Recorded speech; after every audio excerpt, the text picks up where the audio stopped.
ወንጌሸት ገብርኤል ገዳም አምሳለ ኢየሩሳሌም ወንጌሸት ገብርኤል ገዳም አምሳለ ኢየሩሳሌም ወንጌሸት ገብርኤል ገዳም አምሳለ ኢየሩሳሌም ወንጌሸት ገብርኤል ገዳም አምሳለ ኢየሩሳሌም በስመ አብ ወወልድ ወመንፈስ ቅዱስ አሐዱ አምላክ አቤቱ የዘመናት አምላክ ቅድመ ዓለም የነበር ዓለምን ሁሉ ፈጥረህ የምትገዛ ዓለምን አሳልፈህ ለዘላለም የምትኖር ጥንትና ፍጻሜ የሌለህ መጀመሪያና መጨረሻ የማይታወቅ ለቀዳማዊነትህ መነሻ የሌለው በዳህራዊነትም መድረሻ የማይታሰብ ትናንትም ዛሬም ለዘላለም የምትኖር የነገሥታት ንጉሥ የኃያላን ጌታ የሰራዊት አምላክ በመንግሥትህ ሽረት የሌለብህ በሕይወትህ ሞት የማይታሰብ በባሕርይህ ክፋት የሌለ በስጦታ ንፍገት የማይገኝ አልፋና ኦሜጋ ሰውና መላእክትን ፈጥረህ የምትገዛ በላይ በጽርሐ ስትኖር የበርባሮስ ጨለማ ካስተያየት የማይሰወርህ በአውሎ ነፋስና በወጀቡ መካከል መንገድ ያለህ ደመናም የእግርህ ትቢያ የሆነ ሕያው አምላክ ሌሊቱን ቀኑን ክረምትና በጋውን የምታፈራርቅ ሁሉ በአንተ የሆነ የዘመናት አምላክ ክረምቱን አዋግደን ጭቃው ደርቆ ከዋክብት እየተቆጠሩ ባህሩ ኩል መስሎ ፏፏቴው ንድፍ መስሎ ማሳው ፍሬ ጠልፎ ተራራው በአበባ ተሸፍኖ በአበባ ተውቦ እንዲህ ያንን ነጎድጓድ ያንን የሚያስፈራ ክረምት አሳልፈህ ጳጉሜ 5 ወይም መስከረም 1 ብለን ለመቁጠር ያበቃህን አምላክ ከላይ በሰማይ በሰራዊተ መላእክት በምድርም በደቂቀ አዳም በፈጠርከው ፍጥረት ሁሉ አንደበት ስምህ የተመሰገነ ይሁን። ታዳሚዎቻችን በዓለም ዙሪያ መሸነጋ እያላችሁ በትጋትና በናፍቆት ታናሽነቴን አይታችሁ ሳትንቁ እየተከታተላችሁ በቴሌቪዥንና በሞባይል በላፕቶፕ ከኛ ጋር እንደኛ በመሆን የኛን መከራና ፈተና ችግር አብራችሁ በመጋራት ሲከፋን የሚከፋችሁ ስንደሰት የምትደሰቱ ሊቃውንተ ቤተ ክርስቲያን ክቡራን አባቶች ገዳማውያን መነኮሳት ካህናትና ዲያቆናት እንዲሁም ሽማግሌዎች አባቶች እናቶች ጎልማሳዎች ጾታም ዕድሜም ሳይለይ በቅፍም በጀርባም ያላችሁ የሀገር የቤተ ክርስቲያን የታሪክ ተተኪ የሆናችሁ ተረካቢ የሆናችሁ ሕፃናት ሁሉ ፍጹም ስለሆነው ስለ ኢየሱስ ክርስቶስ ሰላምታ እንደየ ሀገራችሁ ሰዓት አቆጣጠር በእኛ እንደምን ዋላችሁ? በውጭ ሀገር ደግሞ እንደምን አደራችሁ? እንግዲህ እንደ ሀገራችን ዘመን አቆጣጠር እንኳን ለአዲሱ ዓመት አደረሳችሁ አደረሰን።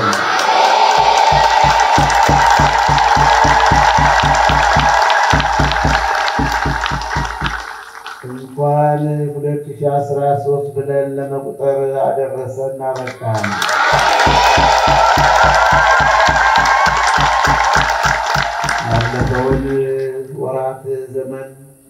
ክፉን በጎን እየሰማን አሳልፈን መጪውን ዘመን ደግሞ አንድ ብሎ ለመቁጠር ያበቃን አምላክ ስሙ የተመሰገነ ይሁን። እንግዲህ እግዚአብሔር አምላካችን አንድ ብለን የጀመርነውን ዘመን ደግሞ የሰላም፣ የጤና፣ የደስታ፣ የበረከት፣ የፍቅር ዘመን ያደርግልን። እግዚአብሔር አምላካችን ከያላችሁበት ቁጭ በሉና ትምህርቱን እንከታተል። ጳጉሜ 5 2012 መስከረም 1 2013 ዋዜማው ላይ ስላለን ሁሉንም ጠርቼዋለሁ። ዘመኑን ጊዜውን በተመለከተ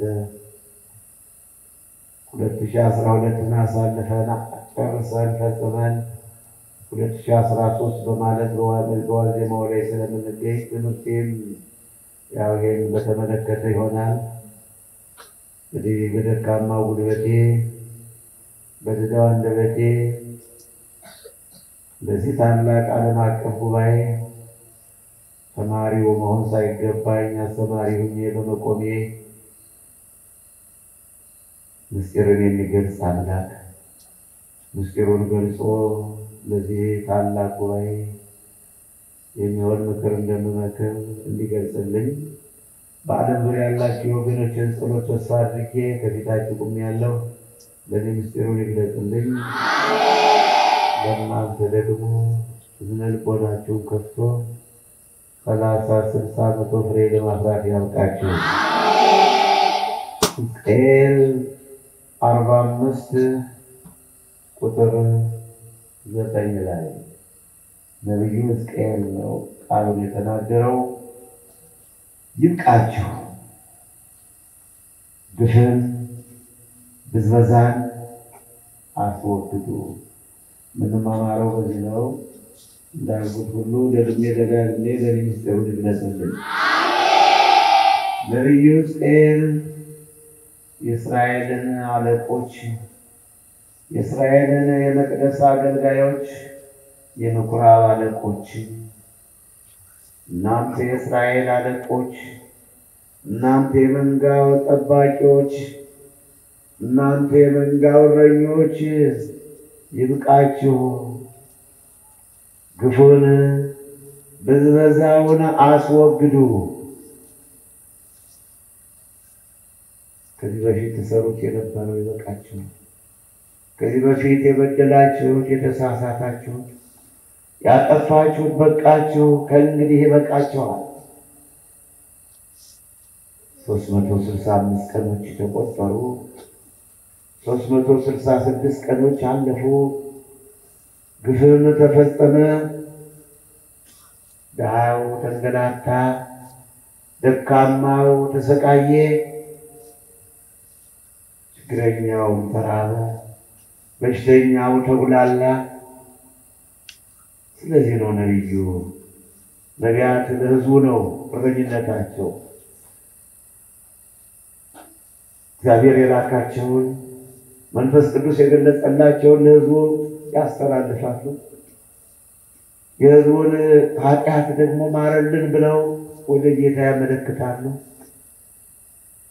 ትንቢተ አሞጽ ምዕራፍ 3 ቁጥር 7 ላይ ነቢዩ አሞጽ የከብት እረኛና በግ ጠባቂ ነበር ብሎ በቃሉ የተናገረው በራሱ የመሰከረው ትንቢተ አሞጽ ምዕራፍ 7 ቁጥር 11-12 እኔ ላም ጠባቂና ወርካ ለቃሚ እንጂ ነቢይም የነቢይ ልጅም አልነበርሁም።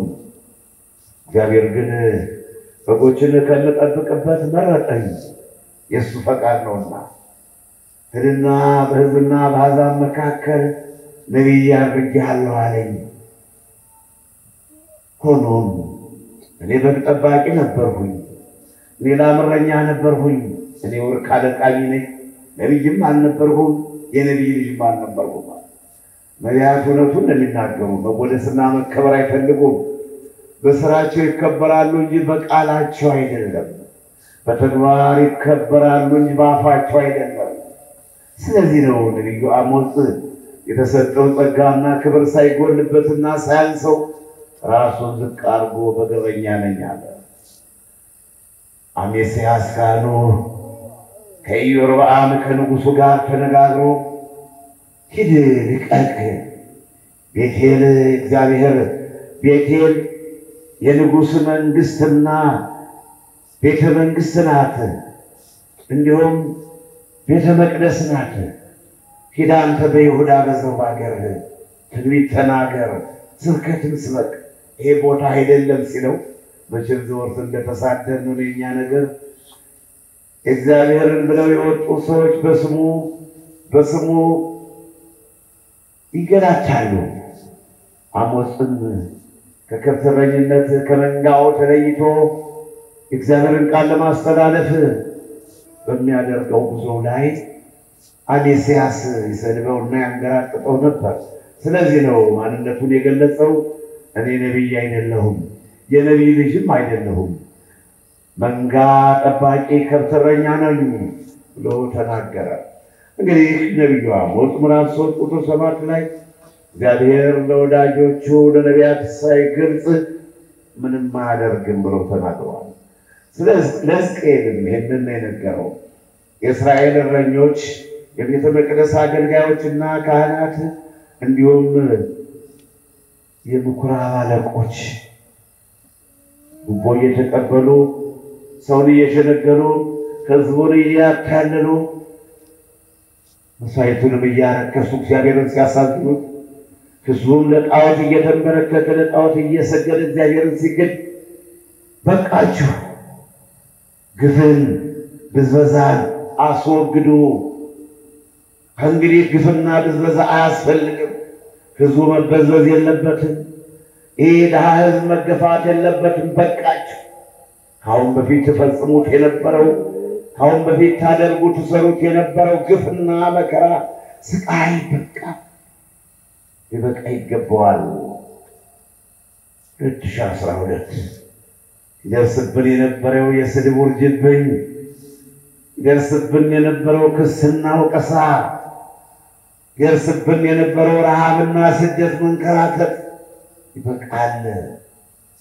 2013 የልማት የሥራ የጤና 2013 የፍቅር የአንድነት ይሁን ነው እግዚአብሔር ቃል የሚያስተላልፈው። ማድረግ አለማድረግ፣ መፈጸም አለመፈጸም ያው የሕዝቡ ጉዳይ ነው። እግዚአብሔር ግን እንዲህ ያለ በቃችሁ፣ ግፍና ብዝበዛ አስወግዱ። በእግዚአብሔር መልክ የተፈጠረ ሕዝብ በእግዚአብሔር መልክ የተፈጠረ ሰው ክብር ይገባዋል። ቢቻልስ የራበው እንዲበላ፣ የታመመው እንዲታከም፣ የታመመው መንገድ ተመቻችቶለት በእግዚአብሔር ቤት ተፈውሶ ጤናና ሰላም እንዲያገኝ ጧሪና ቀባሪ የሌላቸው ሽማግሌዎች፣ አሳዳጊ ያጡ ወልደው የጣሏቸው ሕፃናት ነገ አድገው ሰው ይሆናሉና ሽማግሌዎች ቢመርቁ ያደርሳሉና ቢቻልስ እንክብካቤ ልብሳቸው ጉርሳቸው ሊታሰር ይገባል። ካልሆነ ታዲያ ግፉን ምን አመጣው? በቃችሁ፣ ግፍና ብዝበዛን አስወግዱ። ሕዝቅኤል ምዕራፍ 45 ቁጥር 9 ላይ በአንደኛ ጴጥሮስ ምዕራፍ 4 ቁጥር 3 ላይ የሐዋርያት አለቃ ቅዱስ ጴጥሮስም እንዲህ አለ፣ እነሆ የአሕዛብን ፈቃድ ትፈጽሙበት የነበረው የአሕዛብን ፈቃድ፣ የአሕዛብን ሥራ፣ የአሕዛብን አለባበስ፣ አበላል፣ አጠጣል፣ የአሕዛብን አነጋገር እንደፈለጉ አፍን መክፈት፣ ሰውን ማዋረድ፣ ያህል ማንገላታት፣ አንተ ውር፣ አንተ ደካማ፣ አንተ ስደተኛ እያሉ እግዚአብሔር በመልኩ አክብሮ የፈጠረውን ሰው ማዋረድና ማንገላታት፣ በሰው እድል መግባት፣ ቅናትና ምቀኝነት፣ የአሕዛብ ፈቃድ፣ ስካር፣ በገዛ ገንዘብ ሰክሮ መወላገድ፣ የአሕዛብ ፈቃድ፣ ለጣዖት መንበርከክ፣ ለሰይጣን መስገድ፣ የአባቴ አምላኬ እናቴ አምላኬ እያላችሁ ድሮና በግ እያረዳችሁ ቡናውን ሸንደሉን እያቄሳችሁ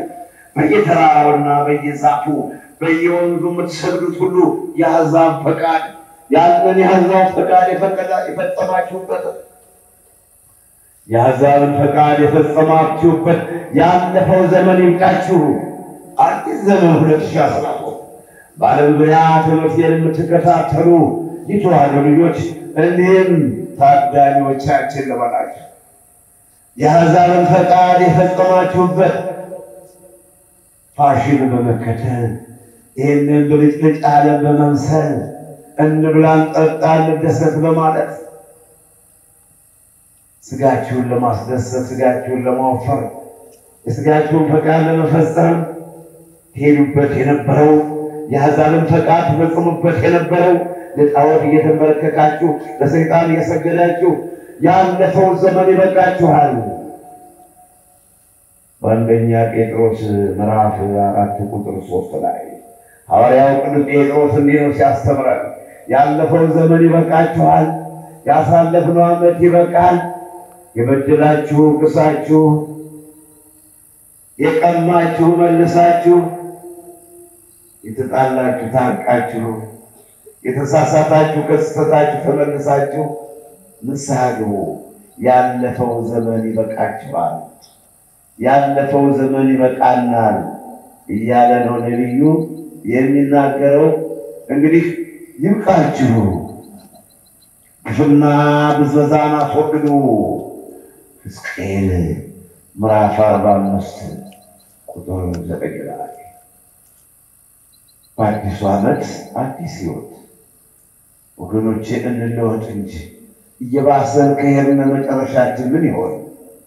የእግዚአብሔር ቃል እንደ ዝናብ ይፈሳል። የእግዚአብሔር ቃል እንደ ጎርፍ ይጎርፋል። የእግዚአብሔር ቃል እንደ ማዕበሉ እንደ ነጎድጓድ እንደ ሞገዱ ይተማል። በሆነውም ባልሆነውም እግዚአብሔር በአንድም በሌላም ይናገራል ይላልና መጽሐፈ ኢዮብ ምዕራፍ 33 ቁጥር 14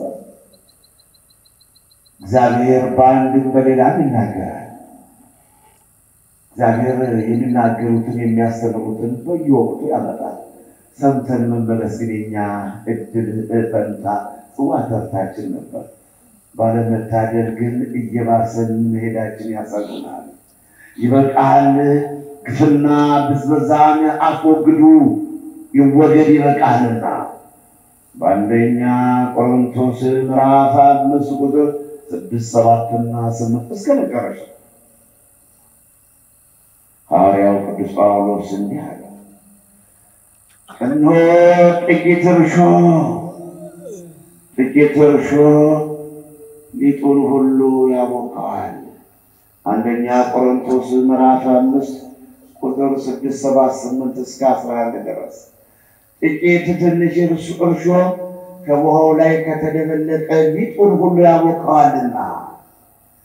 ስለዚህ ወገኖች ሆይ እነሆ ፋሲካችን ክርስቶስ ታርዷልና አዲሱን የቂጣ በዓል እናድርግ። ያንን አሮጌውን እርሾ አስወግዱ። አሮጌው እርሾ ምቀኝነት፣ አሮጌው እርሾ ቅናት፣ አሮጌው እርሾ በሰው ድል መግባት፣ ያንን አሮጌውን እርሾ ዝሙቱን፣ ሟርትና፣ ጥልና፣ ክርክር፣ ቅናትና ምቀኝነት፣ አሮጌው እርሾ ዘፈን፣ ስካር፣ አሮጌው እርሾ አሉባልታ ማውራት፣ በሰው ድል መግባት፣ የሰውን ትዳር ማፍረስ፣ በሰው ላይ ድግምትና መተት መዋል። አሮጌውን እርሾ አስወግዱ። አዲሱን የቂጣ በዓል እናድርግ። ፋሲካችን ክርስቶስ ታርዷልና ይላል ሐዋርያው ቅዱስ ጴጥሮስ። ሐዋርያው ቅዱስ ጳውሎስ ነው ይህንን የሚያስተላልፈው። ፋሲካችን ክርስቶስ ታረደ ለኛ። ስለዚህ አሮጌውን እርሾ አስወግዱ፣ ምቀኝነትን አስወግዱ፣ ቅናትን አስወግዱ፣ ተንኮልን አስወግዱ፣ ቂምን አስወግዱ፣ በሰው ድል መግባትን፣ በሰው ሀብት መግባትን፣ ሰርቶ አለመብላትን፣ በሰው ትከሻ መቀማጠልን አስወግዱ።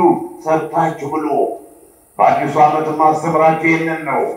ተራራው ለምልሟል፣ ቅድም እንዳልኋችሁ ሜዳው አረንጓዴ ለብሷል። ገበሬ ሳይጥርበት፣ ገበሬ ዘር ሳይበትንበት፣ በእርሻም በማረሻም ሳይደክምበት እንዲሁ በተፈጥሮ በእግዚአብሔር ፈቃድ ሜዳው ሁሉ አረንጓዴ ለበሰ። ተራራውን በአበባ ተዋበ። ማሳው፣ ባቄላው፣ ስንዴው፣ አተሩ ዘር በፍሬ ተሸክሟል። የኔና የናንተ ልብ አዲስ ያለ ፍሬ እንዳይቀር፣ ፍሬ አልባ እንዳትሆኑ፣ ፍሬ ቢስ እንዳትሆኑ፣ ፍሬ ቢስ ተብላችሁ እንዳትጠሩ አደራላችኋለሁ። አሮጌው እርሾ ቅናቱ፣ ምቀኝነቱ፣ ተንኮሉ፣ ሟርት፣ ጥል፣ ክርክር፣ አድመኝነት፣ መናፍቅነት፣ ስካርና ዘፈን ይሄ ለኔና ለእናንተ ለአዳም ልጆች ለኔና ለእናንተ ለተዋህዶ ልጆች አይሰራም፣ አያምርብንም።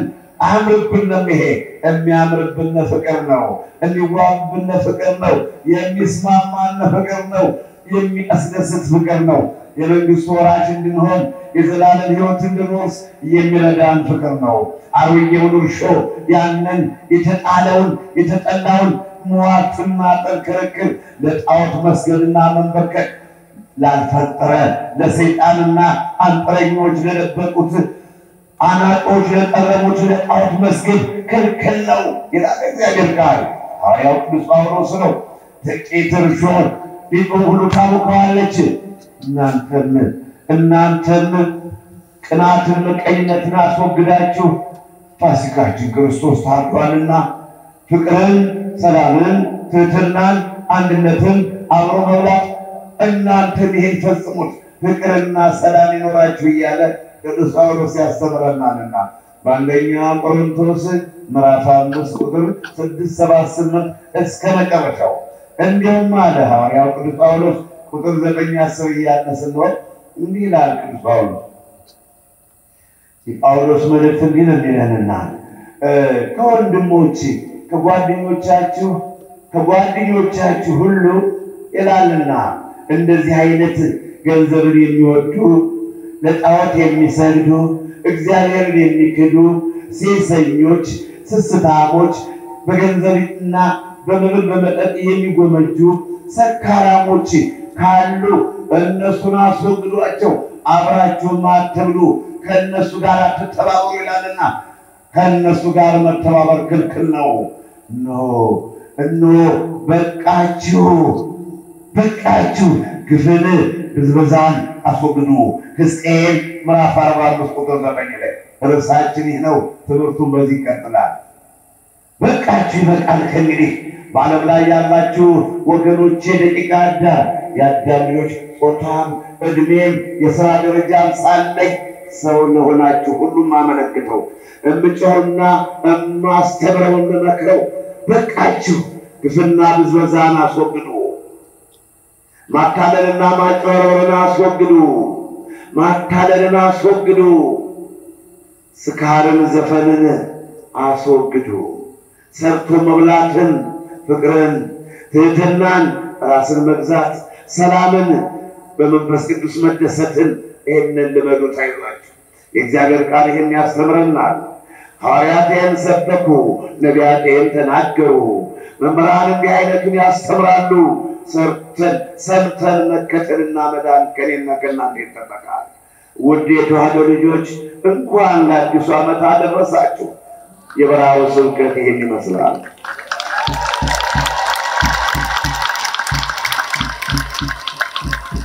ሐዋርያው ቅዱስ ጴጥሮስ የአሕዛብን ፈቃድ ያደረጋችሁበት የአሕዛብን ፈቃድ የፈጸማችሁበት አለ። ያ በስካር ያ በመመኘት የሰው ሀብት በመመኘት የሰው ትዳር በሰው ከብት በሰው ንብረት መመኘት ከንቱ ምኞት ያን ያደረጋችሁበት ያለፈው ዘመን ይበቃችኋል ሲል ሕዝቅኤል ደግሞ ተቀበሉና ነብዩ ሕዝቅኤልም እንዲህ አለ፣ አሁንም በቃችሁ ግፍና ብዝበዛን አስወግዱ። እንዲህ ነው። ጆሮ ያለው መስማትን ይስማ። ራዕየ ዮሐንስ ምዕራፍ 2 ቁጥር 7-11-27 እና 9 እስከ መጨረሻው ጆሮ ያለው መስማትን ይስማ። የምንማማረው እንድንለወጥበት ስለሆነ ተምረን ተመክረን ለመመለስ ያብቃን። አሁንም ትንቢተ ዮናስ ምዕራፍ 3 ቁጥር 7-8-9 እስከ 10 ድረስ ዮናስ በታላቋ በነነዌ ከተማ የአንድ ቀን መንገድ ተጉዞ አዋጅ አለ። እነሆ ታላቂቱ ነነዌ እስከ 3 ቀን ትገለበጣለች፣ ነነዌ እስከ 3 ቀን ትገለበጣለችና ንስሐ ግቡ። የዮናስ ስብከት ነበር። ነቢዩ ዮናስ ይህን ተናገረ። ነነዌ መገልበጧ ነው። የነነዌ ዕጣ ፈንታዋ በኃጢአቷ ብዛት በፈጸመችው ግፍና ስቃይ፣ በምታደርገው ኃጢአት፣ በዘፈን በስካር፣ በዚህ ለጣዖት በመስገድ በምትሰራው ኃጢአት ሁሉ እስከ 3 ቀን ትገለበጣለች ነበር። ስለዚህ ንስሐ ግቡ። ማቅ ለብሳችሁ አመድ ነስንሳችሁ መሬት ላይ ወድቃችሁ ጌታ ሆይ በሉት አለ ዮናስ። የነነዌ ሰዎች ሰሙ። መሳፍንቱና መኳንንቱ የነነዌ ንጉሥ ይህንን የዮናስን ስብከት ሰሙ። ሰምቶ መመለስ ድህነትን ያመጣል። ሰምቶ ንስሐ መግባት የዘላለም ሕይወትን ይሰጣል። ውድ ታዳሚዎች ልንገራችሁ፣ መስማትና መመለስን የማያጠፋማ የለም፣ የማይሳሳትም አይገኝም። ሥጋ ለብሶ የማይሳሳት የለም። ነገር ግን መመለስ ከኛ ይጠበቃል። ይቅር በለን ማለት ሰምተን መመለስ። የሰሙት ቃል ከሰሚዎች ጋር በእምነት ስላልተዋህደ አልጠቀማቸውም። ዕብራዊ ምዕራፍ 4 ቁጥር 2 ላይ የተማሩትን ትምህርት የሰሙትን ምክር ከአበው ከአባቶች ከቅዱሳን ደጋጎች ከእናቶች የሰሙትን ከሊቃውንት የሰሙትን ምክር በእምነት ስላልተዋህዳቸው አልጠቀማቸውም፣ አልተጠቀሙበትም። እንደተባለው እንዳንወድ እንጠንቀቅ። የቆመ የሚመስለው እንዳይወድቅ ይጠንቀቅ ተብሎ ተጽፏልና እና የነነዌ ሰዎች ንጉሡም ራሱ ከዙፋን ወርዶ ማቅ ለብሶ አመድ ነስንሶ ንስሐ ገባ። ግልገሎች፣ በጎች፣ ጥጃዎች፣ እምቦሳዎች ከእናቶቻቸው ጡታቸውን የእናቶቻቸውን ጡት አልጠቡም። ሕፃናቶችም እንዲሁ 3 ቀን 3 ሌሊት በነነዌ የሚኖር ፍጥረት ሁሉ ነፍስ ያለ ፍጥረት ሁሉ ከመሬት ላይ ወድቆ ወደ ጌታ ወደ እግዚአብሔር ያለቅስና ይጸልይ ነበር። ለምን? በደላቸው ስለበዛ፣ ግፉ ስለበዛ፣ ብዝበዛው ስለበዛ፣ ዳን ማንገላታት፣ ችግረኞችን ማንገላታት፣ በሐሰት መፍረድ፣ ጉቦና ሙስናው ስለበዛ እግዚአብሔር እስከ 3 ቀን ትገለበጣለች ብሎ እግዚአብሔር በነቢዩ ላይ ያለው ተናገረ። ሕዝቡም የዮናስን ቃል ሰሙ። የዮናስን ቃል ሰምተው የታዘዘው መቅሰፍት የወረደው እሳት እንዳያቃጥላቸው እንዳያጠፋቸው እንደ ሰዶምና ገሞራ ነነዌም እንዳትገለበጥ የነነዌ ሰዎች የነነዌ ሀገር መሪው ሁሉ መሬት ላይ ወድቀው አመድ ነስንሰው ወደ እግዚአብሔር አለቀሱ፣ ጮኹ። ርዕሳችን በቃችሁ፣ ግፍና ብዝበዛን አስወግዱ። በነነዌ ምድር ግፍና ብዝበዛ ተወገደ። በነነዌ ምድር ንጉሡና መሳፍንቱ መኳንንቱ የሀገሪቱ ታላላቅ ሰዎች ሽማግሌዎችና አረጋውያን ወንዶችና ሴቶች ሕፃናት ሁሉ ግፍን፣ ብዝበዛን፣ አመፅን የኃጢአትን ሥራ ሁሉ ከእጃቸው አስወገዱ። ከኃጢአት ሁሉ ንጹሕ ሆኑ። በድለናል፣ አጥፍተናል፣ ተሳስተናል፣ ማረን፣ ይቅር በለን ብለው ጌታን ለመኑት።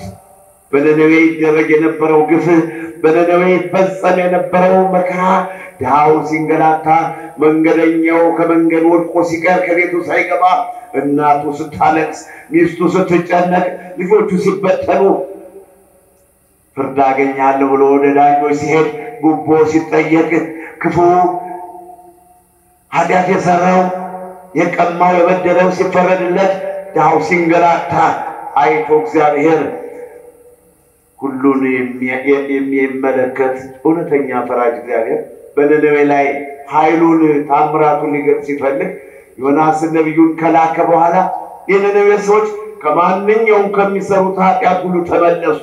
በቃችሁ፣ ግፍና ብዝበዛን አስወግዱ። በነነዌ ግፍም ብዝበዛም ተወገደ። የነነዌ ሰዎች በቃን፣ አጥፍተናል፣ ተሳስተናል አሉ። የአሕዛብን ፈቃድ የፈጸማችሁበት ያ በምኞት በስካር በዘፈን ያሳለፋችሁት ያለፈው ዘመን ይብቃችሁ እና የነነዌ ሰዎች ማረን፣ ይቅር በለን፣ በደለናል፣ ተሳስተናል ብለው እግዚአብሔርን በመለመናቸው ያው የወረደው እሳት የታዘዘው መቅሰፍት ተነስቶላቸዋል። ለእኛም የኮቪድ-19 ይህን በወቅታችን በዓለማችን ላይ ፍጥረቱ ሁሉ የሚያስጨንቅ የሚያሰቅቀውን የታመሙት በሆስፒታልና በየቤታቸው ወድቀው ይጨነቃሉ። እንደገናም ደግሞ ጤነኞች እንደፈለጉ እንዳይዘዋወሩ ግራ ገብቷቸው ሰርተው እንዳይበሉ ነገራቸው ሁሉ ተምታቶ እኛም ገዳማቶች ብዙ ሕዝብ እናስተናግድና ምንም እንኳን የወቅሸት ቅዱስ ገብርኤል አንድነት ገዳም እያሉ ስሙን የጠሩት ሁሉ በመልአኩ በቅዱስ ገብርኤል አማላጅነት በእግዚአብሔር ቸርነት የማዳን ስራው ባይቋረጥም ሕዝቡ መጥቶ እንደፈለገ ተጠንቆ ይፈወስና የአእምሮ ጭንቀት የህሊና ሁከት የገጠማቸው ሁሉ በዚህ በገዳማችን በሚሰጠው የወንጌል አገልግሎት አእምሯቸውን አድሰው ወደ አእምሯቸው ወደ ልባቸው ተመልሰው የሚሄዱበት ከመጋቢት 12 ጀምሮ ተዘግቶ ያለው በበሽታው ምክንያት ነውና የነነዌን ጸሎት የነነዌን ልመና የነነዌን ሰዎች ከኃጢአታቸው ከክፉ ከግፍና ከተንኮል ከብዝበዛቸው ተመልሰው ማረን ይቅር በለን ብለው እንደለመኑትና እሱም ይቅር እንዳላቸው እኛም ዓለማችንም ሀገራችንም ይቅር ይበለን እግዚአብሔር በቃችሁ ግፍና ብዝበዛው አስወግዱ ርዕሳችን ነው። ኤፌሶን ምዕራፍ 4 ቁጥር 25 እስከ 31 ድረስ ሐዋርያው ቅዱስ ጳውሎስ ለኤፌሶን ሰዎች እንዲህ ብሏቸዋል። እናንተ ኤፌሶን ሰዎች ሆይ ውሸትን አስወግዱ፣ ስለ እውነትንም ተናገሩ፣ ውሸትን አትዋሹ፣ በሐሰት አትናገሩ፣ በሐሰት አትመስክሩ። የሚሰርቅ ቢኖር አለ ቅዱስ ጳውሎስ ስርቆቱን ይተው፣ ስርቆትን ያስወግድ። በዛ ፈንታ እየሰራ እየጣረ እየደከመ የሌላቸው ድሃዎችን ይመግባቸው፣ ለድሆች ያበላና ያጠጣ፣ ድሆችን ይመግብ። የሚሰርቅ ሁሉ ስርቆቱን ይተው። በድፍረት የሚናገርን ሳይሰቀቅ ሳይጨነቅ ሰውን ያስደነግጣል፣ ሰውን ያሳዝናል፣ ሰውን ተስፋ ያስቆርጣል፣ ሰውን ያስቀይማል ሳይል እንደፈለገ የሚናገርም እንደፈለገ መናገሩን ያቁም። ይልቁንስ በዚህ ፈንታ የሰውን ሕይወት የሚያንጽ ሰውን የሚያረጋጋ የሰውን ሕይወት የሚገነባ ተስፋ የሚሆን አጥንትን የሚያለመልም ሕይወትን የሚያድስ መንፈስን የሚያረካ ጥሩ የሆነ ቃል ሊናገር ይገባዋል። እኔ ጋር ናቸው ወገኖች። ኤፌሶን ምዕራፍ 4 ቁጥር 25 ጀምሮ አነቡት። እኔ እየተረኩ እንዳይመስላችሁ መጽሐፍ ቅዱስን ነው ቀጥታ ማነበው። ቅዱስ ጳውሎስ ያለው ምንድነው? የሚዋሽ ቢኖር ውሸቱን ይተው፣ እውነት ይናገር። በውሸት ፈንታ እውነቱን ይናገር። ሐሰት አባላ ሐሰት የሐሰት አባት ሐሰት ውሸት የሰይጣን ስራ ስለሆነ እናንተስ የሰይጣን ስራ አሳፍሩት፣ ዲያብሎስን አሳፍሩት፣ የሰይጣን ስራ ደግሞ አስወግዱ። በድፍረት የሚናገር ሰውን የሚያሳዝን ሳይበደል ተበድያለሁ፣ ሳይቀማ ተቀምቻለሁ እንደተቀማ፣ ሳይነካ ሳይደፈር ተነክቻለሁ የሚል እንዲህ አይነቱ ሐሰተኛ ውሸታም ደግሞ በዚህ ፈንታ ልቅስ የሰውን ክብር ከመቀነስ ሰውን ከማሸማቀቅ ሰውን ተስፋ ከማስቆረጥ ስርዓቱን ጠብቆ ሊኖር ይገባዋል። እንዲህ አይነቱን የድፍረት ስራ አስወግዱት። ሰውን የሚያንጽ የሰውን ሕይወት የሚያለመልም ቃል ተናገሩ። ሰውን አታደናግሩ፣ ሰውን ግራ አታጋቡት። የሰውን ሕይወት የሚያለመልም የሰውን አጥንት የሚያለመልም የሰውን ሕይወት የሚያድስ ቃል ደስ የሚያሰኝ ቃል በእግዚአብሔር ተናገሩ። ቅዱስ ጳውሎስ ይሄን ያለው እንዲያለና ተቆጡ፣ ነገር ግን ኃጢአት አታድርጉ አለ። መዝሙር 4 ቁጥር 4 ላይ ኤፌሶን ምዕራፍ 4 ቁጥር 26 ላይ ተቆጡ። ስጋ ለብሰናልና የሚያስቆጣ ነገር እንኳን ቢገኝ ቆጣ አንድ ጊዜ ብስጭት ማለት ነው። ስጋ ስለለበሰ ተፈቅዶልን ሳይሆን ስጋ ደካማ ስለሆነ ተቆጡ አለ። ተፈቅዶልን አይደለም፣ ስጋ ደካማ ስለሆነ ነው። የማይቆጡ ቅዱሳን አሉ፣ ችለው የሚኖሩ ልበ ሰፊዎች አሉ። መታደል ሆነና ክፉን ቢሰሙ በጎን ቢሰሙ እንዳላዩ እንዳልሰሙ ሰው ኃጢአት ሲሰራ ካዩ ሽፍን ፊታቸውን እየሸፈኑ ላለማስደንገጥ እንዲህ አይነት ሰዎች አሉ። ነገር ግን ሥጋ ደካማ ስለሆነ መዝሙረኛው ዳዊትን በመዝሙር 4 ቁጥር 4 ላይ ኤፌሶንን ምዕራፍ 4 ቁጥር 26 ላይ ተቆጡ ነገር ግን ኃጢአት አታድርጉ ማለት ለጊዜው ብትቆጡ የሚያስቆጣ ነገር ድንገት የሚያረግ የሚያበሳጭ ነገር እንኳን ቢገጥማችሁ ኃጢአት አታድርጉ ማለት ፀሐይ ሳይገባ ይቅር ተባባሉ። ለቁጣችሁ ፀሐይ አይግባ እንደተቆጣችሁ መምሸት እኔ ጋር ናችሁ ወገኖቼ። ይሄ ነገር ያስፈልገናል። ይሄ ነገር ለኛ ተገቢ ነው። ይሄ ነገር እንኳን መርጡ ፈልጎነ ሲመጣ ፈልገ ነው መሄድ የሚገባ ጉዳይ ነው። እንዲህ አይነቱ ምክር እንዲህ አይነቱ ሳይገባን የምንቆጣ ካለን ሳይገባን የምንበሳጭ ካለን አንደኛ በመበሳጨታችሁ ራሳችሁን ሕይወታችሁ ሰውነታችሁ ሥጋችሁ ይደክማል፣ ኃይላችሁ ይቀንሳል። የሚበሳጭ ሰው ኃይል የለውም፣ ደካማ ነው፣ በሽተኛ ትሆናላችሁ። ሌላውንም ደግሞ ሰላም አዳሪውን ሰው በሽተኛ ታረጉታላችሁ። ሰርቶ የሚበላውን ድህነትን ለማሸነፍ ታሪክ ለመስራት የሚምዘገዘገውን መንፈሳዊ ጀግና ታሸማቅቃላችሁ፣ ተስፋ ታስቆርጣላችሁ። ይህንን ማስተምራችሁ ተቆጡ አለ ቅዱስ ጳውሎስ። ነገር ግን ኃጢአት አታድርጉ ካለ በኋላ ግን ምን አለ? በደምደኛው ተቆጡ ተፈቅዶልናል በሽ እንዲሁ አንድ ጊዜ ወሰን መለስ ያረግሽ እንዳይሆን ደግሞ ምን አድርጎ ዘገው? ነገር ግን ለቁጣችሁ ፀሐይ አይግባ 24 ሰዓት ወይም ደግሞ 12 ሰዓት ሳይቆጠር ማልዳ በ3 ሰዓት ተቆጣችሁ ከሆነ በ3 ተኩል ይቅር ተባባሉ። እስከ 6 ሰዓት ድረስ እነሆ ቁጣችሁ ቂማችሁ ተንኮልና ክፋታችሁ ማምሸትና ማደር የለበት። ገብቷችኋል? ገብቷችኋል? ይሄ እግዚአብሔር ቃል ቤት እንደምትሄዱ መስመሩ መንገዳችሁ ቁጡ ጠፋኝ ነው። ወይት እንደምትሄዱ መስመሩ ነው የጠፋኝ ነው መንገዳችሁ። የእግዚአብሔር ቃል የለው ፀሐይ ሳይገባ ይቅር ተባባሉ ነው ያለ። እንኳን ለዘመናት ቂም ይዞ እንኳን ለዘመናት ተንኮል ይዞ የሰው ልጅን የሰውን ስጦታ ማፍረስ የሰውን ትዳር ማፍረስ የሰውን ልጅ መበተን ሰው ከቀየው ከባድመው ማሰደድ ሀገር ለሀገር ማንከራተት ማሳው እንዳይበቅልበት ከብቶች እንዳይወልዱ እንዳይራቡ እንዳይሰረሩ እንዲህ አይነት ግፍ መፈጸም ቀርቶ የሰውን ገንዘብ መካድ ሰውንን ማሳዘን ሽማግሌ ካህን ማሳዘን ቀርቶ ለኃጢአት ለቁጣችሁ ፀሐይ አይግባ ለዲያብሎስ ለሰይጣን ፈንታ አትስጡት። ደግሜ ልበለው የሚሰርቅ ቢኖር አይስረቅ። አዎ አይስረቅ። በቃችሁ ግፍንና ብዝበዛን አስወግዱ። ብዝበዛ ሰርቆን የሚሰርቅ ቢኖር አይስረቅ አለ። ቁጥር 27 ደርሻለሁ። የሚሰርቅ ሰው ቢኖር አይስረቅ። በዚህ ፈንታ ልቅስ እየሰራ ድሆችን ያብላል። በዚህ ፈንታ ልቅስ ነው ጎዳኒስቶችን በዚህ ፈንታ ልቅስ ከመንገድ የወደቁትን ያብላ ያጠጣ ይመግብ ይስጥ ይለግስ ተብሎ ተጽፏል። መጨረሻ ምንድን ነው ያለው ሐዋርያው ቅዱስ ጳውሎስ? መራራ ነገር አስቀያሚ ነገር አስደንጋጭ አሳዛኝ ነገር አትናገሩ፣ ይልቁንስ አለ እነሆ ለቤዛ ቀን የታተማችሁበትን የእግዚአብሔር መንፈስ አታሳዝኑት። ኤፌሶን ምዕራፍ 4 ቁጥር 30 ላይ ከ25 ጀምሮ እያነበብኩት ነው። የእግዚአብሔርን መንፈስ አታሳዝኑት። ለቤዛ ቀን የታተማችሁበትን የእግዚአብሔር መንፈስ አታሳዝኑት። ከተቆጣችሁ የእግዚአብሔር መንፈስ ያዝናል። ከተቀየማችሁ የሰው ገንዘብ ቀማችሁ እናት አባት ሽማግሌ ካሳዘናችሁ ካህናትን ካስቀየማችሁ የትዳር ጓደኛ የቃል ኪዳን የሥራ ባልደረባ ካሳዘናችሁ ሰው የሆነውን ሕፃን ልጅ ሽማግሌ ካሳዘናችሁ የእግዚአብሔር መንፈስ ያዝናል። እነሆ ለቤዛ ቀን የታተማችሁበትን የእግዚአብሔር መንፈስ አታሳዝኑት። ትምህርታችን ይህ ነው ወገኖቼ። በቃችሁ ግፍን ብዝበዛን አስወግዱ።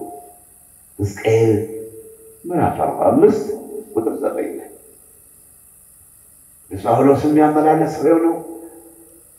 በሐሰት አትናገሩ፣ ሰውን የሚያስደነግጥ የሚያስቀይም ነገር አትናገሩ። ይልቁንስ የሚገነባ የሚያንጽ የሚያስደስት ነገር አጥንትን የሚያለመልም ጥሩ ጥሩ ነገር ተናገሩ። ከአንደበታችሁ መልካም መልካም ነገር ይፍለቅ፣ ጥሩ ጥሩ ነገር ይፍለቅ። ከአንድ ውሃ ከአንድ ምንጭ መራራና ጣፋጭ አይመነጭምና። ያዕቆብ ምዕራፍ 3 ከቁጥር 8 9 10 ላይ በለስም ወይን አታፈራም፣ ወይንም በለስ አታፈራም። ከአንድ ምንጭም መራራና ጣፋጭ ውሃ አይመነጭም። መራራ ከሆነ መራራ ነው፣ ጣፋጭ ከሆነ ጣፋጭ ነው። እናንተም አዳርሷችሁ እግዚአብሔርን በምታመሰግኑበት ጌታ ሆይ ተመስገን በምትሉበት አንደበታችሁ ሰውን መርገም፣ ሰውን ማሳዘን፣ ሰውን መስደብ፣ ሰውን ማዋረድ ክልክል ነው። በቃችሁ። ግፍን ብዝበዛን አስወግዱ። በአዲሱ ዓመት አሁኑኑ ጳጉሜ 3 በዓል ነው አካተን በዓመቱ ወይም ደግሞ ከተወለድና አንስቶ የሰራነው ኃጢአት ይቅር በለን እንበለው። መጪውን ዘመን ደግሞ እንዲህ ተዘጋጅተን አዲስ ልብና አዲስ መንፈስ ሆነን እንጠብቀው። እሺ ወገኖቼ፣ እርሱን እየመራረጡ ማስተምራችሁ ቢጨንቀኝ ነው።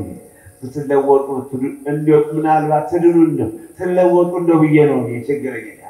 አንድ በሽተኛ የሚያስታምም ሰው መቼም ከቤቱ ያፈራውን አንዳንድ ጊዜ የታመመ ሰው ከፍ ያለውንም የጣፈጠውን እንዲሁ ደግሞ ቀለል ያለውን ምግብ ያሰኘዋል። አንዳንድ ጊዜ ጥሩውን ምግብ ደስ የሚያሰኘውን ቅቤውን ማሩን አድርጎ የታመመው እንዲድንለት ያስጠላው እንዲጣፍጠው እንዲመገብ ይጨነቃል። አንዳንድ ጊዜ ደግሞ በሽሮ ፈትቶ እንዲያርጎ ያበላል። እኔም እንጂ ወገኖች እንዲሁ ምናልባት እነሆ መድኃኒት የሚፈልጉ በሽተኞች ናቸው ተብሎ ስለተጻፈ መድኃኒት ስለሚያስፈልጋቸው ነው። ይሄ ክፉ ዘመን በሽተኛ ያደረገን እኮ። ይሄ ክፉ ዘመን 21ኛው ክፍለ ዘመን በዚህ በመጨረሻው ዘመን ተፈጥረን በሽተኛ። በስጋ መታመም ቀላል ነበር። ኢዮብም ታሞ ድኗል። ቅዱስ ጳውሎስም የሚጎስመኝ የሰይጣን መንፈስ ታዘዘብኝ ብሏል። የስጋው መታመም ቀላል ነበር። በእውነት በሽተኞች አሉ፣ ፍቅር የሌላቸው በሽተኞች፣ የሰው ሀብት የሚፈልጉ በሽተኞች አሉ። የሰውን ዕድል የሚቀሙ ስስታም የጎመጁ የነጋበት ነው። ለቀንጅ ነው የምትሉ የቀንጅ የሚመስሉ ጅቦች አሉ። እነዚህ በሽታ ማለት ይሄ ነው። መድኃኒት የሌለው በሽታ ፍቅረ ነዋይ ነው። መድኃኒት የሌለው በሽታ መጎምጀት ነው፣ መሳሳት ነው፣ በድል አለመጠቀም ነው፣ ሰርቶ አለመብላት ነው። ይሄ ነው ዋናው በሽታ። ስለዚህ ወገኖች ብዙ በሽተኞች ስላሉ ምናልባት እንደው እስኪ ምግቦችን እየመራረጥኩኝ መግቤ ይድኑ እንደው ይፈወሱ እንደው በማቴዎስ ወንጌል ምዕራፍ 9 ቁጥር 10 ላይ በሽተኞች ናቸው መድኃኒት የሚፈልጉ ብሏል ጌታዬ መድኃኒዓለም ኢየሱስ ክርስቶስ። ነው በሽተኞች ኃጢአተኞች ናቸው መድኃኒት ጽድቅ የሚያስፈልጋቸው ጻድቃንማ በሥራቸው ይጸድቃሉ። በሰው ቅናት በሰው ድል መቅናት ባልሰሩት የራሷን ሆናል መቅናት እንዲህ በጣም በሽታ ነው። ያው መድኃኒት የለው በሽታ ነው ደግሞ መድኃኒት የለው። ፈቅዶለት ራሱ ኧረ በቃኝ አላበጀሁም፣ ጥሩ ነገር አልሰራሁም፣ ተሳስቻለሁ፣ አብሬ መብላት ሲገባኝ አብሬ መኖር ሲገባኝ እንዴት በሰው ድል ልግባ ብሎ ተወት ካላረገው በቀር ቅናት መድኃኒት የለውም። ቅናት እንዲሁ ማስታገሻ የሚል ነው። አንዳንድ በሽታዎች መድኃኒት እንኳን ባይገኝ ማስታገሻ ያለው መሰል ትንሽ በረድ ያደረገ ለቅናት ማስታገሻ የለውምና ክፉ በሽታ ስለሆነ በቃችሁ። ግፍን ብዝበዛን አስወግዱ በየነው የምነግራችሁና የማስተምራችሁ። የበረሃው ስብከት ይህን ይመስላል። የተዋሕዶ ልጆች ጳጉሜ 5 2012 የምንማማረው ያለፈውን ዘመን እያለቀ ነው። ክብር ምስጋና ይግባው። በእውነት አለቀስነ፣ አነባነ፣ እንባችን ረጨነ። ላዩ ጨለማ ታቹ ጨለማ፣ ላዩ ዝናብ ታቹ ጭቃ። ወደ ምስራቅ ብናይ፣ ወደ ምዕራብ ብንመለከት፣ ወደ ሰሜን ብናንጋጥጡ፣ ወደ ደቡብ ብንመለከት ያው ጥቅጥቅ ያለ በተራራ ተሸፍነን መብራት የለን፣ መንገድ የለን። በእንዲህ አይነት ሕይወት እያለን ከዚህ ሁሉ ደግሞ የባሰ እኔ ከእናንተ እንዳንዱ ሆኜ መቆጠር የማይገባኝ ሰው የእናንተ የመንጋ እረኛ ሆኜ በፊታችሁ በመቆሜ ደግሞ ጌታም እንኳን ከእነዚህ አንዱን አላጠፋም ነው ያለ። በተለያየ ምክንያት ችግር እንዳይገጥምብኝ እናንተን ሳለቅስ በእንባ ስታጠብ ከርሜ ዛሬ ከፀሐዩ ደርሰን ጎህ ቀዶ መስከረም 1 ቀን ለማለት እየበቃን ስለሆነ ዛሬ ለእናንተ ታላቅ ደስታ ቀን ነው። ባሉ ሰላም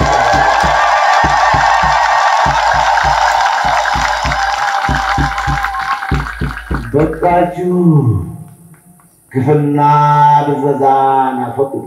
በቃለ ግፍና ብዝበዛን አስወግደናል። በአዲሱ ዓመት አዲስ ሕይወት አዲስ ልብና አዲስ መንፈስ ይዘን አዲሱን ዘመን እንቀበለዋለን። በሉ ንጉሥ እንዲህ ነው የሚያስፈልገው።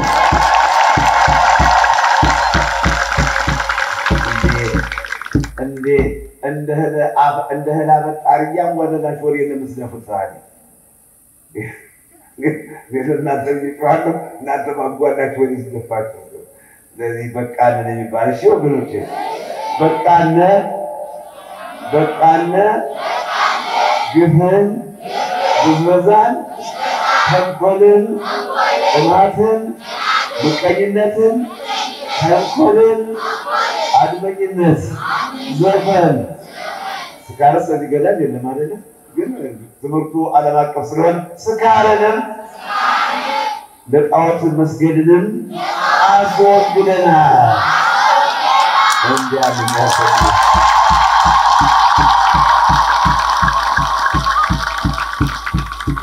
እግዚአብሔር ይመስገን። ክብር ምስጋና ለእሱ ይሁንና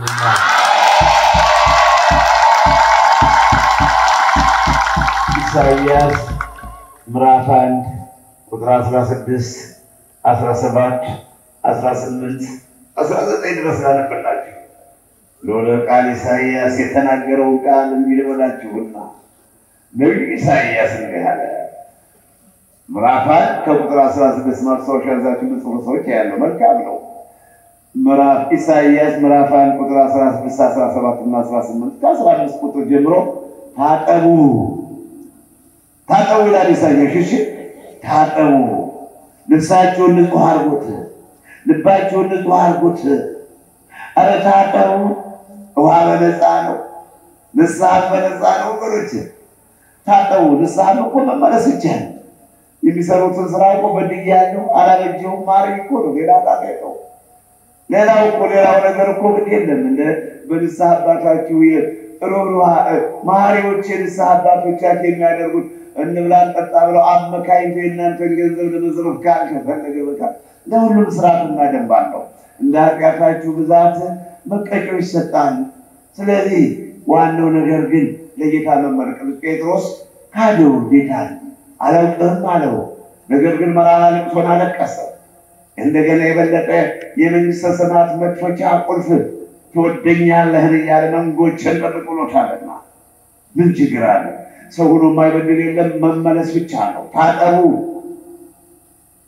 ነው ያለ በማቴዎስ ወንጌል ምዕራፍ 26 ቁጥር 75 ላይ ጴጥሮስ መራራ ልቅሶን አለቀሰ እና ወገኖቼ ነቢዩ ኢሳይያስ ምን አለ? ታጠቡ፣ ሰውነታችሁን ታጠቡ፣ ልብሳችሁን ንጹህ አድርጉት። ልብሳችሁ ቆሽሿል፣ ልብሳችሁ አድፏል፣ ልብሳችሁ ለሰርግ ልብስ አልሆነም። ልብሳችሁ ለመስከረም 1 ቀን ልብስ፣ ለዘመን መለወጫው ለጳጉሜ ለዘመን መሸጋገሪያው አልሆነም። ለመስከረም 1 ቀን ለመጥምቀ መለኮት ቅዱስ ዮሐንስ ለዘመን መለወጫው ለምስረተ ልብሱ አልሆነም። ልብሳችሁን አንጹት ይላል ቅዱስ ጳውሎስ ማለት ነቢዩ ኢሳይያስ። ልብሳችሁን ንጹህ አድርጉት፣ ታጠቡ። ልብሳችሁን ንጹህ አድርጉት፣ ታጠቡ። የቀማችሁ መልሱ። ጉቦ የምትቀበሉ፣ በሐሰት የምትመሰክሩ፣ አሉባልታ የምታወሩ፣ ወንድማችሁን የምታሙ፣ የሰው ገንዘብ የምትመኙ መመኘትም ኃጢአት ነውና አሁንም በገንዘባችሁ የምትሰክሩ፣ እግዚአብሔር የምትተላለፉ፣ ሽማግሌ ባልቴት ካህናትን የምታሳዝኑ ታጠቡ።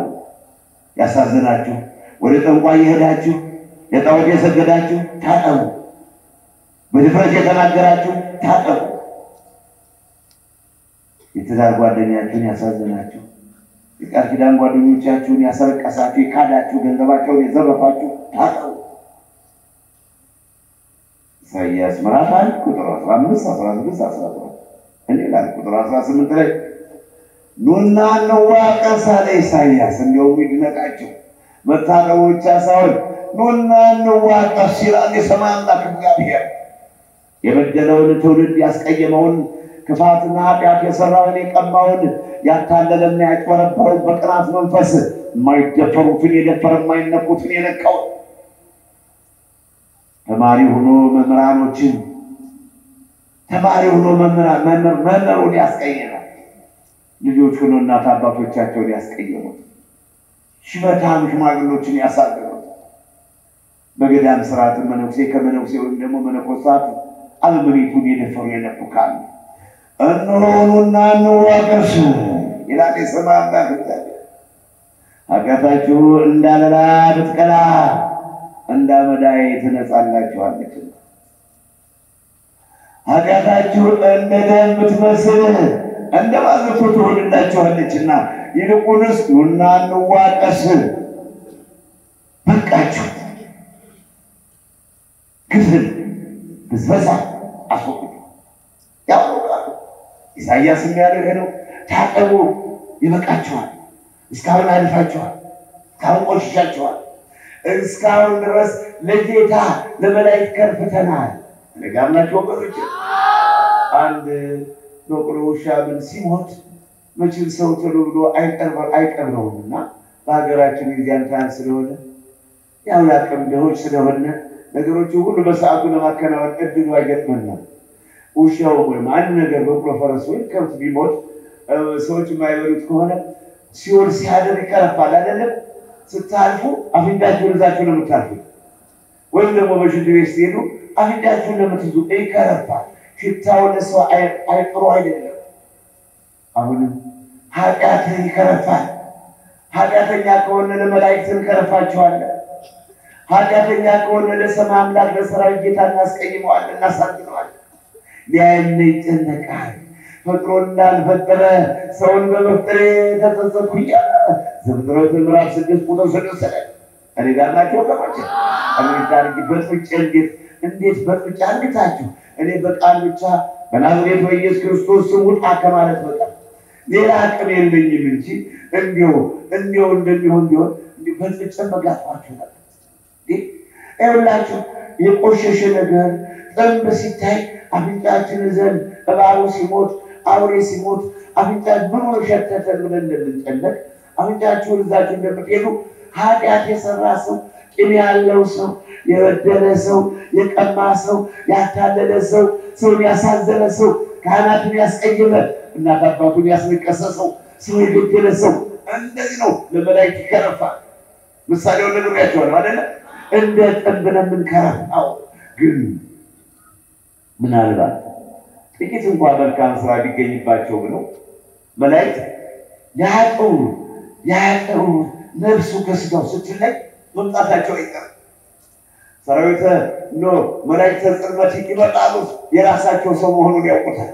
ስራቸውን ሲያስፈጽሙት ኃጢአት ሲያሰሩት ስረት ግደል አታል አጭበርበር ተሳደብ ዝረፍ አዋል ለጣዖት ስገድ ስከር ዝፈን ሲሉት ይኖራሉ።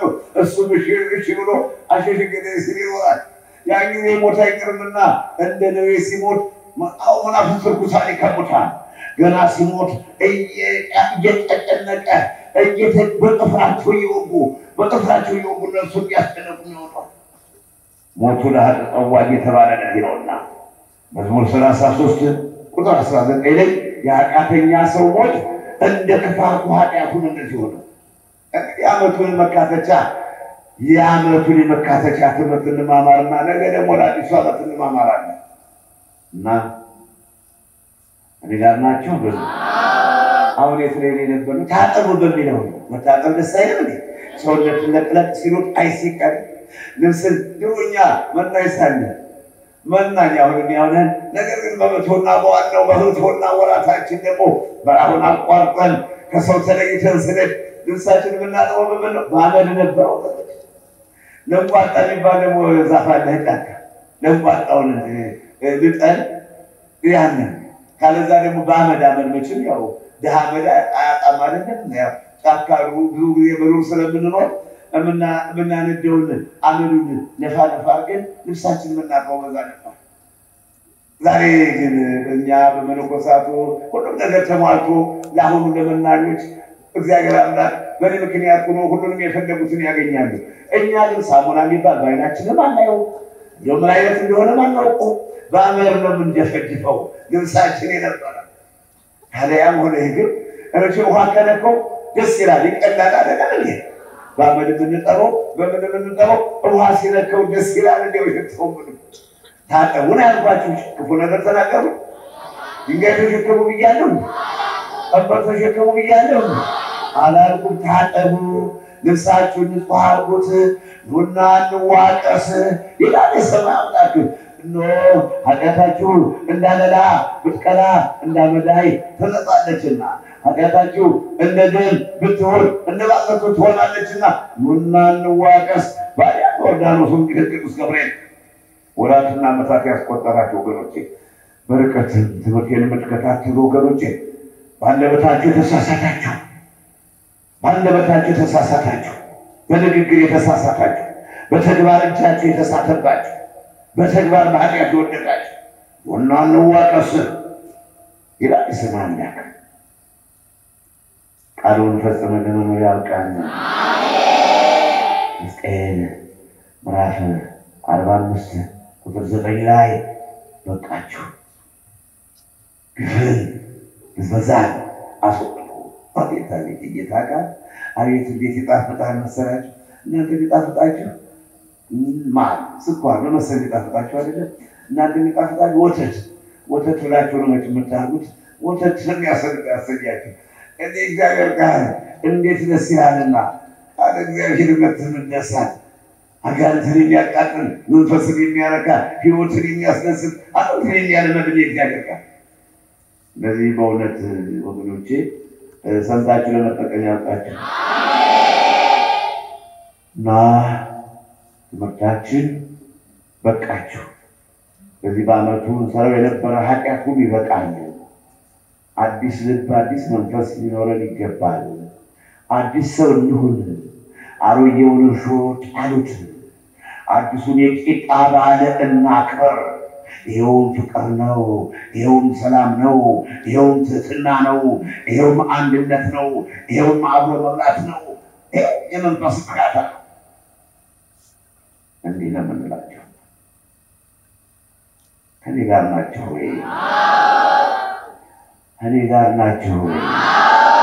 እንግዲህ የነነዌ ሰዎች ስጋና ቅቤና እንጀራውን ብቻም ሳይሆን ከሚሰሩት ግፍና ኃጢአት ሁሉ ስለተመለሱ ድነዋል። ከሚድኑት ያርገን። ያን ከነሐሴ 29 አንስቶ 30ና አምስቱን የጳጉሜ ቀኖች 7 ቀን አድርገን ፈጣሪያችንን በእንባ ለምነናል። ከተወለድን አንስቶ የሰራውን ኃጢአታችን ሁሉ ይደምስስልን። እነሆ መጪውን ዘመን ባርኮ የሰላም ዘመን ያርገልን። በአንደኛ ሳሙኤል ልበላችሁ እንጂ አንደኛ ሳሙኤል ሲሄንተውና በአንደኛ ነገሥት ምዕራፍ 9 ቁጥር 4 ላይ አሁንም በቃችሁ ከሚለው ቃል አባባል ኤልያስም እንዲህ አለ። ወገኖች እኔ ጋር ናችሁ? ነቢዩ ኤልያስ እንዴት አለ? ጌታ ሆይ የሰማይ አምላክ እግዚአብሔር ሆይ ከእንግዲህስ በቃኝ። ይህንን ላስቀድመው ብዬ ነው። ከእንግዲህስ ይበቃኛል አለ ኤልያስ፣ ነቢዩ ኤልያስ። ኧረ በቃኝ፣ የአክዓብን የኤልዛቤልን ግፍ ከማይ፣ የኤልዛቤልን ብዝበዛ ከማይ፣ እነሆ የእስራኤላውያን ለጣዖት መንበርከክ ከማይ፣ አንተን ሲክዱ ከማይ፣ ቤተ መቅደሱን አፍርሰው ለጣዖት ሲሰግዱ ከማይ፣ ጌታዬ ሆይ በቃኝ። ይሄም እኮ በቃኝ ያሰኛል። አረ እንደው የሚያሳዝን እንኳን ይሄን አስቀደምኩት ለሞት። በእውነት ከኔ ጋር ናችሁ ወገኖቼ? ኤልያስ እንዴት አለ? አረ በቃኝ ጌታዬ ሆይ፣ እንደው እስራኤላውያን ስምህን ክደውታል፣ እስራኤላውያን አንተን ክደውሃል፣ ቤተ መቅደሱን አፍርሰዋል። ጌታዬ ሆይ አረ በቃኝ። ኃጢአተኛ ሲያው መኖር እኮ ተስፋ ያስቆርጣል። አሁን እኮ ግን በእውነት የገዳም ጉዳይ ሆኖ ቢሆን ለምን የፈለገው ትዳር አይፈርስም? ትዳር ቢሆን ነው ለምን የፈለገ ትዳር መስለሽ ነበር? ለምን የፈለገው ልጅ አይበተን? የሃይማኖት ጉዳይ ሆኖ ነው ይሄ ሁሉ ግፍ የምንቀበል። እንደው አጥብቃችሁ ያዙልኝ በእንተ ማርያም ብያችኋለሁ። ስለ እግዚአብሔር ብያችኋለሁ። ግፌን ተመልከቱ። ኧረ በቃኝ አለ ኤልያስ። ነቢዩ ኤልያስ ያ መንፈሳዊ ጀግና ገና ከእናቱ ማኅፀን ሲወለድ በእሳት ተቋጥሮ በእሳት ተጠቅሎ የተወለደው ከሰማይ እሳት የወረደው እሱ እንኳን በቃኝ አለ። የአካብን ግፍ የኤልዛቤልን ግፍ፣ ብዝበዛ፣ ተንኮል፣ ቅሚያ እስራኤላውያን ወገኖች ደማቸው ሲፈስ በከንቱ በሐሰት ስትገላቸው ከማይ በቅናት መንፈስ ይወጣል ያድጋል የተባለው ሲጨፈጨፍ ከማይ ሕዝቡን ለጣዖት እንዲሰግዱ ስታደርገው ከማይ እግዚአብሔር ፈጣሪ አምላኬ ሲካድ ዓይኔ ከምታይ በቃኝ አንሳኝ አለ። በቃችሁ ግፍና ብዝበዛን አስወግዱ። አንደኛ ነገሥት ምዕራፍ 19 ቁጥር 4 ላይ ነው። ኤልያስ እንዴት ደስ ይላል! ኧረ በቃኝ ጌታ ሆይ እኔ ከአባቶች አልበልጥምና በቃኝ ውሰደኝ፣ ሞት ይሻለኛል። ሃይማኖት ሲካድ ከማይ፣ ፍቅር ሲጠፋ ከማይ ይበቃኛል። እኔ ጋር ናቸው ወገኖች። መተማመን ሲጠፋ ከማይ፣ መተማመን ሲጠፋ ከማይ ይበቃኛል። የሰው ልጅ አቅሙንና ማንነቱን ሲረሳ ከማይ፣ ማንነቱን ሲረሳ እኔ ማን ነኝ ማለትን ትቶ ሰሪውን ፈጣሪውን መሪውን እግዚአብሔርን ሲክድ፣ እናት አባቱን ሲያንገላታ፣ ሽማግሌዎችን ሲያስቀይም ከማይ፣ እርስ በርሱ ሲካካድ ከማይ፣ ለማይበላው ገንዘብ ብሎ እናቱን አባቱን አደራ ያለውን ሲክድ ከማይ በቃኝ አንሳኝ አለ ኤልያስ። ከባድ ትምህርት ነው። ከባድ ቃል ነው። የሚያሳዝን የሚያስለቅስ ቃል ነው ወገኖቼ። ነቢዩ ኤልያስ ብዙዎችን የሚያድናቸው ሙት የሚያነሳው እነሆ ሰማይ 3 ዓመት ከ6 ወር የለጎመው ነቢዩ ኤልያስ እኮ ነው። ኧረ በቃኝ ግፍ ከማይ፣ ኃጢአት ሲሰሩ ከማይ፣ ኃጢአት ዘገነነኝ በቃኝ አለ። ኧረ ኃጢአት ማየት መረረኝ አለ። በቃኝ አንሳኝ። በቃችሁ ግፍና ብዝበዛ አስወግዱ። ሕዝቅኤል ምዕራፍ 45 ቁጥር 9 ላይ እንዴት ላድርግ? እንዴት ሁሉ ወገኖች ምን ይሻላል? መቼ ሆነ የእኛ ዕጣ ፈንታ ደግሞ በእውነት በዚህ ዓለም ላይ ሕግ ሲፈርስ ማየት። እኔ በረሃ እኮ የገባሁት ሕግ እንዲፈጸም ነው አይደለም ወገኖች? ለምን እየገባሁ ባህር ዳር አልኖርም፣ አዲስ አበባ አልኖርም፣ አውሮፓ፣ አሜሪካ፣ ጣሊያን፣ ጀርመን አልኖርም፣ እንደ ማንኛውም ሰው እንግሊዝም አልኖርም፣ ለጃፓን አሉ፣ አውስትራሊያ መጥተዋል። እንደ ማንኛውም ሰው በጀመሪን በባህር በይስም ብዬ እንደ ማንኛውም ሰው እንደማውኝም አለው። ለምንድን ነው በረሃ የገባሁት? ለምንድን ነው ገዳም የገደምኩት? ለምንድን ነው ታሪክ የሰራሁት? ለምንድን ነው በዚህ ሰንሰለታማ ተራራ በጫካ ውስጥ ብቻዬን መስቀሌን ተሸክሜ የገባሁት? ምን ፍለጋ ነው? ፍቅርን ፍለጋ፣ እግዚአብሔርን ፍለጋ፣ እውነትን ፍለጋ፣ ከሐሰተኛው ዓለም ርቄ ቂም በቀል ከተያዘበት፣ ተንኮልና ክፋት ከመላበት፣ ኃጢአት ከሚሰራበት ዓለም ርቄ በረሃ የገባሁት እግዚአብሔርን ፍለጋ ነው፣ ፍቅርን ፍለጋ ነው፣ ጽድቅን ፍለጋ ነው፣ እውነትን ፍለጋ ነው። እኔ ግባችሁ ወገኖቼ አልገባችሁ እንደው ምን አላት? በዚህ ቦታ ላይ ግፍ መፈጸም የለበትም። በዚህ ቦታ ላይ ኃጢአት መሰራት የለበትም። በዚህ ቦታ ላይ ኃጢአት መታሰብ የለበትም። ስለ ገንዘብ አይታሰብም። የዕለት እንጀራችን ስጠን ዛሬ ብለን ቢሰጠን በልተን ባይሰጠን አመስግነን የምናርበት ቦታ እንጂ ስለ እንጀራ ስለ ስጋ የምናስብበት ቦታ አይደለም። እኔና እናንተን የፈጠረ ጌታ በቸርነቱ በፈቃዱ ይመግበናል። ሳንጠይቀው የምንፈልገውን ያውቃል።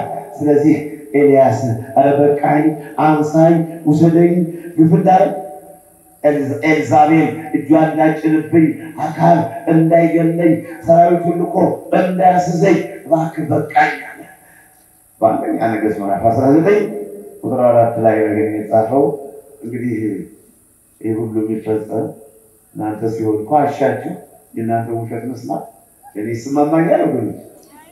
ይስማማኛል ወይ? አሁን ስትዋሹ ሰማይ ይስማማኛል? ስትካካሉ ብሰማስ? አንዳችሁ በአንዳችሁ ስትቀሉ ብሰማስ? እና ምን ይሻለኛል? በቃኝ ማለት ነው ወይስ እንዴት ነው? አደራ በእግዚአብሔር ስም አደራ። ወንቅሸትን ብሔር መላእክት እናርጋት። ስለ ወንቅሸት ባለም ዙሪያ ወንቅሸት ብላችሁ ስሙን የምትጠሩ የወንቅሸት ደጋፊዎች ሁሉ በስመ እግዚአብሔር ብላችሁ ብሔር መላእክት እናርገው፣ የሰላም ገዳም እናርገው፣ የፍቅር ሰላም ገዳም እናርገው፣ እውነት የሚለመልምበት ገዳም እናርገው። ቅናትን ተንኮልን አውቀን እንራቅ እና እንጣላሶች ለዓለም ሁሉ የሰላም ሰዎች ሁነን፣ ለዓለም ሁሉ የፍቅር ሰዎች ሁነን፣ መልካም ምሳሌ ሆነን እንታይ። እስኪ አንድ መልካም ምሳሌ እንሆን አደራችሁ። በስጋም እኮ ያስደንቃል በእውነት ከዓለም ተለይተን ይሄ ፍቅር የጠፋበት ዓለም፣ ይሄ ተንኮለኛ ዓለም፣ ይሄ ፍቅርና ገንዘብና ዘረኝነት የተዋረሰው ዓለም ልዩ ሁነን በእውነት ብሔር ብሔረሰቦችን እያስደሰትነ ብሔር ብሔረሰቦችን እየመገብነ ብሔር ብሔረሰቦችን ሰብስበን በፍቅር ብናስተዳድር ነገ ስለእናንተስ እንዴት አይነት ክብር መሰጣችሁ! በምድርም ራሱ ታሪክ ነው፣ በሰማይም ጽድቅ ነው፣ በምድርም ታሪክ ነው። እነሆ በቃችሁ፣ ግፍን ብዝበዛን አስወግዱ። እንግዲህ ቅድም የጠቀሱትን ጥቅስ ልበላችሁና ብናርማ ያልቅኔን የእናንተ ነገር ትምህርት ይላጠቃል። በአንደኛ ሳሙኤል ምዕራፍ 2 ከቁጥር 22 እስከ 27 ድረስ ኤሊ አፍኒንና ፊንሐስን ልጆቹን መከራቸው። ልጆች ሆይ ሰው ቢያስቀይም እግዚአብሔር ይቅር ይለዋል፣ ሰው ቢበድል እግዚአብሔር ያይለታል፣ እግዚአብሔር ይምረዋል፣ ይቅር ይለዋል። ሰው ግን እግዚአብሔር ቢያስቀይም ስለሱ እንግዲህ እግዚአብሔር ላስቀይም እግዚአብሔር ላሳዘነ ሰው ምን ተስፋ አለው እያለ የ98 ዓመቱ ኤሊ ልጆቹን መከራቸው። ልጆቹን አፍኒንና ፊንሐስን መከራቸው። እባካችሁ ቤተ መቅደሱን አረከሳችሁት፣ እባካችሁ ከዚህ ሕዝብ እኔ ረጅም ዘመን በፍቅር ማስተዳድረውን ይህንን ቅዱስ ሕዝብ ይህንን ሕዝብ እግዚአብሔር የእግዚአብሔርን ሕዝብ አሳዘናችሁ፣ የእግዚአብሔርን ሕዝብ በደላችሁት፣ ጉቦ ተቀበላችሁ፣ በጉቦ ፈረዳችሁ፣ እነሆ መስዋዕቱን አረከሳችሁ፣ ቤተ መቅደሱን አረከሳችሁ። ይህ ወሬ በእስራኤል ሕዝብ ዘንድ የዘወትር ወሬ የዘወትር መነጋገሪያ ሆኖባቸዋል። አረ ልጆች እባካችሁ ተው ብሎ ነገራቸው፣ ለመናቸው። ከነጋራቸው እባካችሁ በቃችሁ አለ ካህኑ ኤሊ።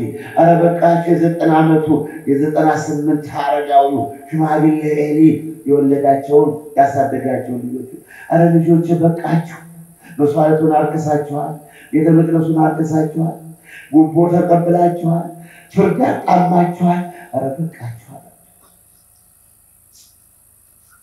አፍኒንና ፊንሐስ ግን የኤሊን ትምህርት የኤሊን ምክር መቀበል አልፈለጉም፣ አልተቀበሉም፣ አልሰሙም። የአባታቸውን የሽማግሌውን የአረጋዊውን ምክርና ትምህርት ትተው ኃጢአት ላይ ኃጢአት ጨመሩ፣ በበደል ላይ በደል ጨመሩ። እንግዲህ ቅዱስ ጳውሎስ ዕብራዊ ምዕራፍ 11 ቁጥር 32 ላይ ስለ ጌዲዮን፣ ስለ ዮፍታሔ፣ ስለ ሶምሶን፣ ስለ ዳዊት፣ ስለ ሳሙኤል እንዳልተርክ ጊዜ አጥርብኛል እንዳለ ሁሉ በአንደኛ ሳሙኤል ምዕራፍ 2 ከቁጥር 22 እስከ 27 ካነበብኩላችሁ ሌላውን በሌላ ጊዜ እንነጋገራለን። ዋናው ነገር የኤሊ ልጆች አባታቸውን አልሰሙትም።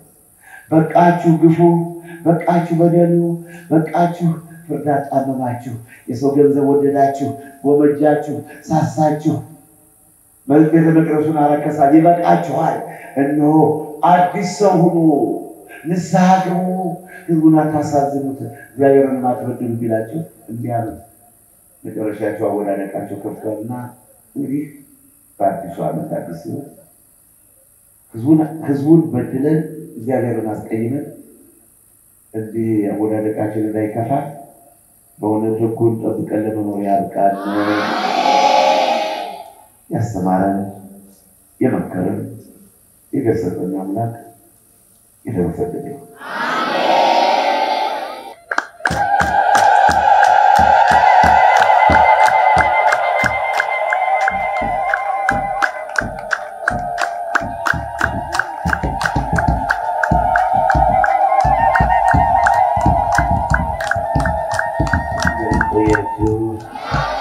ሁሉም ነገር በስርዓትና በአገባብ ይሁን። በአንደኛ ቆሮንቶስ 14 ቁጥር 40 ላይ ሁሉም ነገር በስርዓትና በአገባብ የአንድነት ገዳም ነው። ስርዓቱን ጠብቀን ነው መገልገልም ማገልገልም ያለብን። ከሕግ ውጪ የሚሆን ነገር የለም። ይህን የመጣ ስለታቸውን ወገኖቻችን ለማስደሰት ርችቱ ያው ይሰማል። ከዚህ ውጭ ሌላ ድምፅ የምንፈልገው የለም።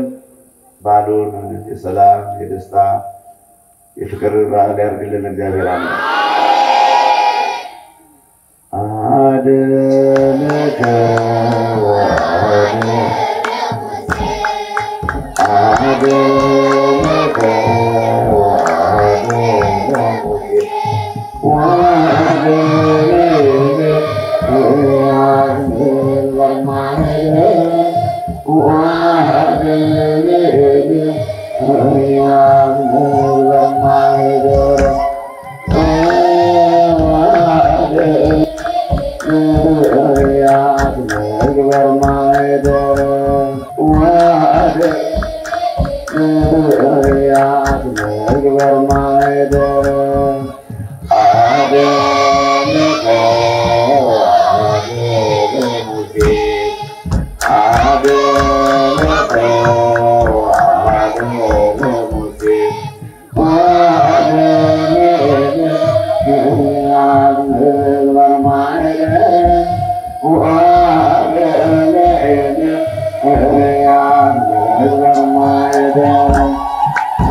لون كشت قريب نبيع ونبرة لون كشت قريب نبيع ونبرة سلام عند النخر نبيع ونبرة سلام عند النبوي نبيع ونبرة الصاري سبتي سمرة جاونا مسلو زينو العالم تسمع زينو العالم تسمع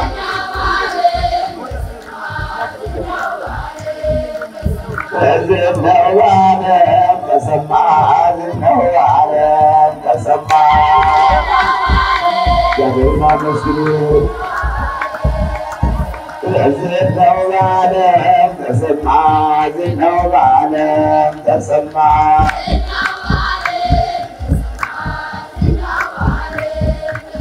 وكيش الجريء إذا كان كتما عدم الدانوس إذا كان كتما عدم الدانوس إذا كان كتما دلو العالم تسمع جعلنا مسلوب زدنا العالم تسمع زدنا العالم تسمع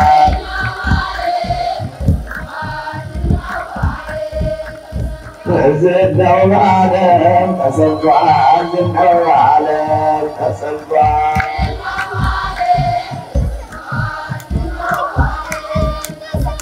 زدنا العالم تسمع زدنا العالم تسمع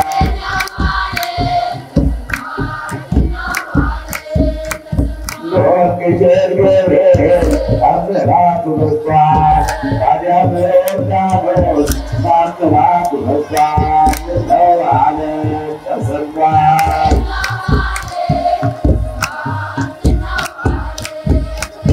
زدنا العالم تسمع زدنا العالم تسمع